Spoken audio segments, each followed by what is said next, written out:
What is up, YouTube? It's your boy Bulbasaur TCG coming back at you with another video. Today I'm going to be showing you my Dipplin deck list.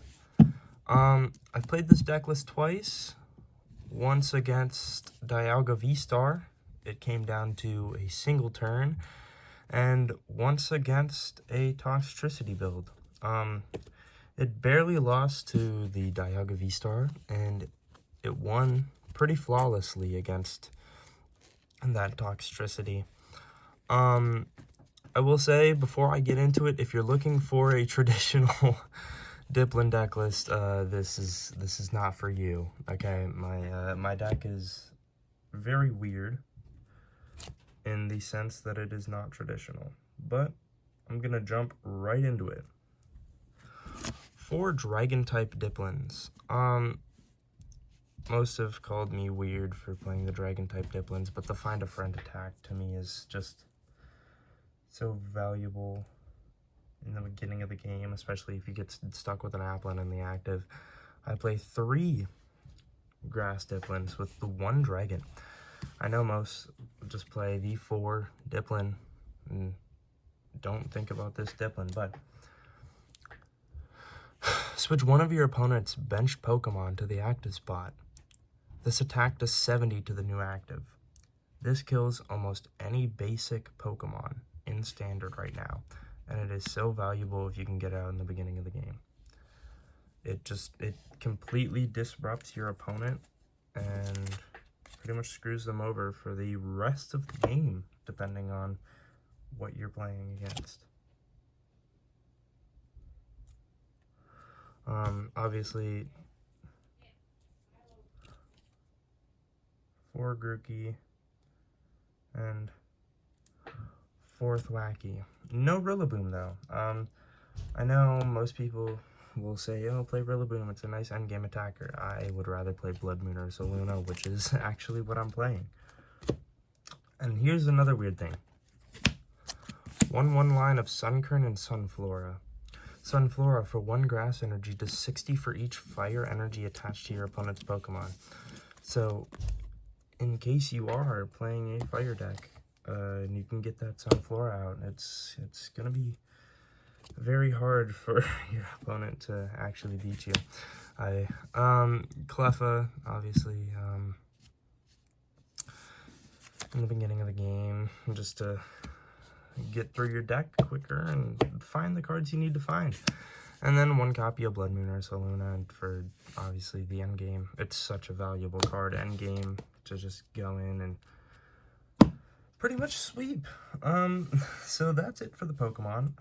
I have seen a few lists that try and squeak in Rotom V along with the Forest Sealstone.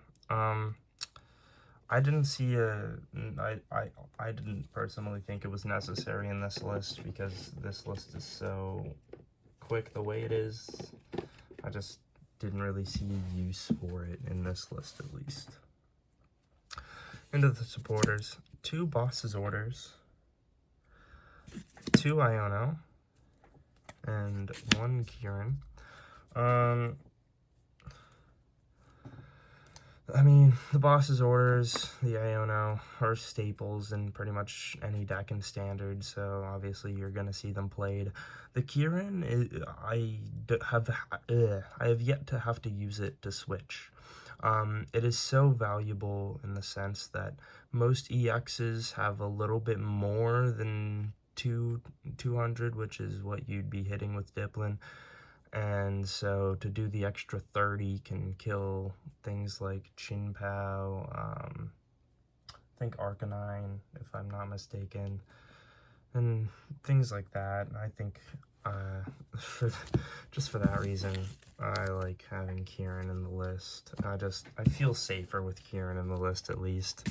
And then 1 copy of Cynthia's Ambition, 2 copies of Arven, and then 1 copy of Professor's Research. Oh my goodness. Cynthia's Ambition, again, is just to draw through your deck, to see more cards, to find what you need to find. I don't really find myself using Cynthia's Ambition much, but again, I do feel a lot safer with it in the deck. Arvin, also a staple in any deck in Standard right now, and same with Professor's Research. So the supporters aren't really that weird, if you couldn't tell. Then you got the items, which are kind of weird. So 3 Buddy Buddy Poffins. Most lists play 4, but I cut 1. 4 bug catching sets. 2 nest balls. 2 ultra balls. These are all staples in Dipplin, so I mean, there's not really a shock. Buddy Buddy Poffin's a staple in every deck that has low HP basics. Bug catching sets, pretty much a staple in grass types at this point, and then nest ball and ultra ball get you pretty much completely set up. So really no explanation there. I play 1 counter catcher, 2 super rod, trying to find the second night stretcher, but we subbed 1 for an energy retrieval, and then I also play 1 copy of switch. That switch is in there so I don't have to use Kieran to switch, and then night stretchers to get a Pokemon or energy from the discard pile, and then super rods, the same thing. Again, like, those are all staples in most decks nowadays.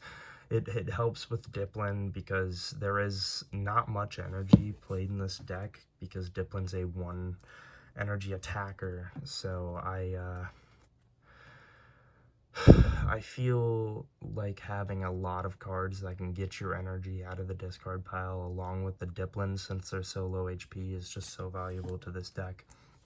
My ace spec of choice is Prime Catcher. Now, I have seen some people run Unfair Stamp.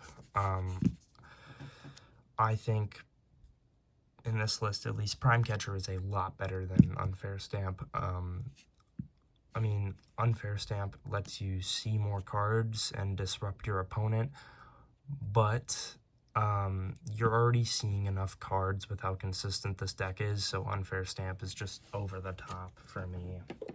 So that's why I chose Prime Catcher.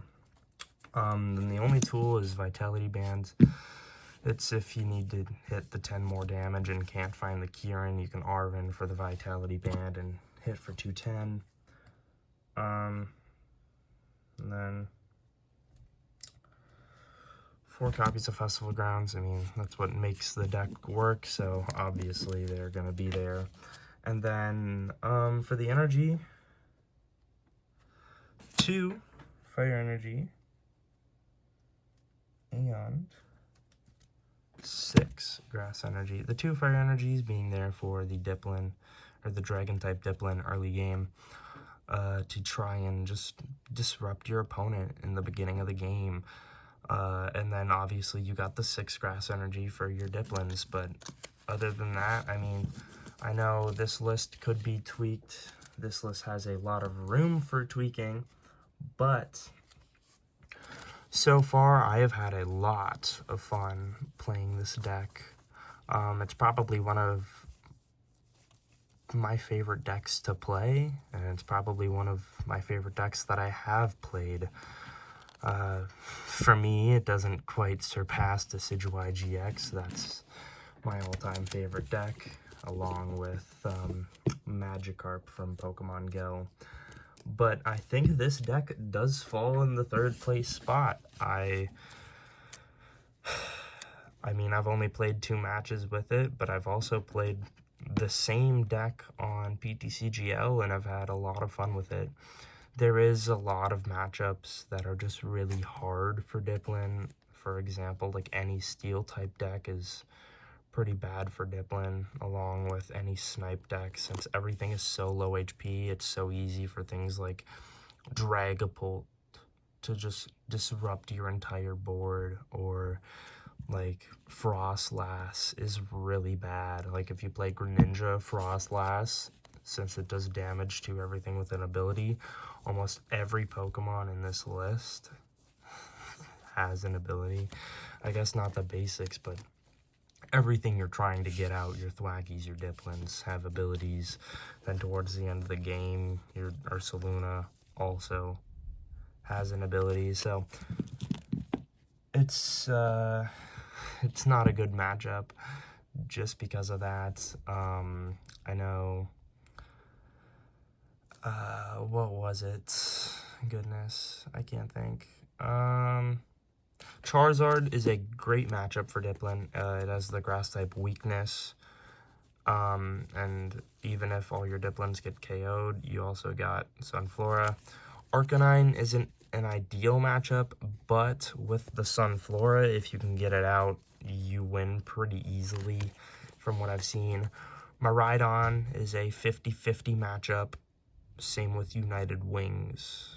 They are both 50-50 matchups. It all comes down to who can get set up faster.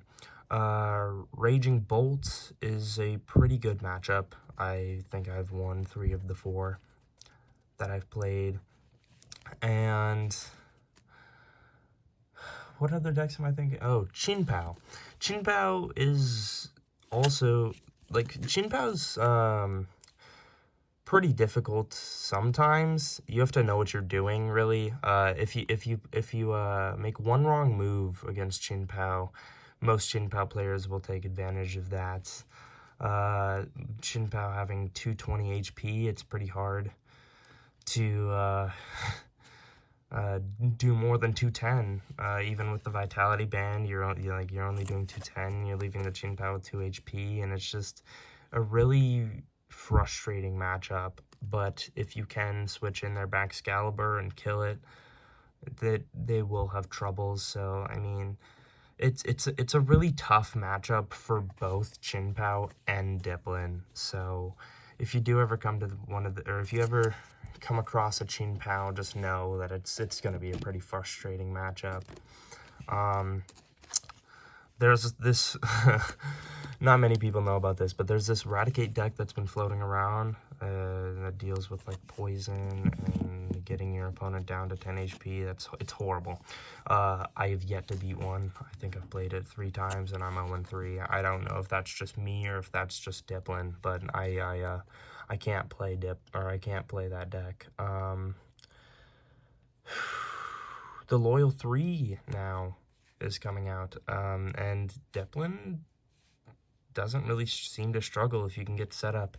If you can get set up against the Loyal 3, it's not that hard of a matchup, because they're taking poison damage while you're doing upwards to 210 damage, and I mean, it's not a good matchup for them either, or for the Loyal 3. And I think I've played a few Blissies, and they also went down pretty easily, but I will stop yapping about the matchups and let you guys go. This has been Bulbasaur TCG, signing off.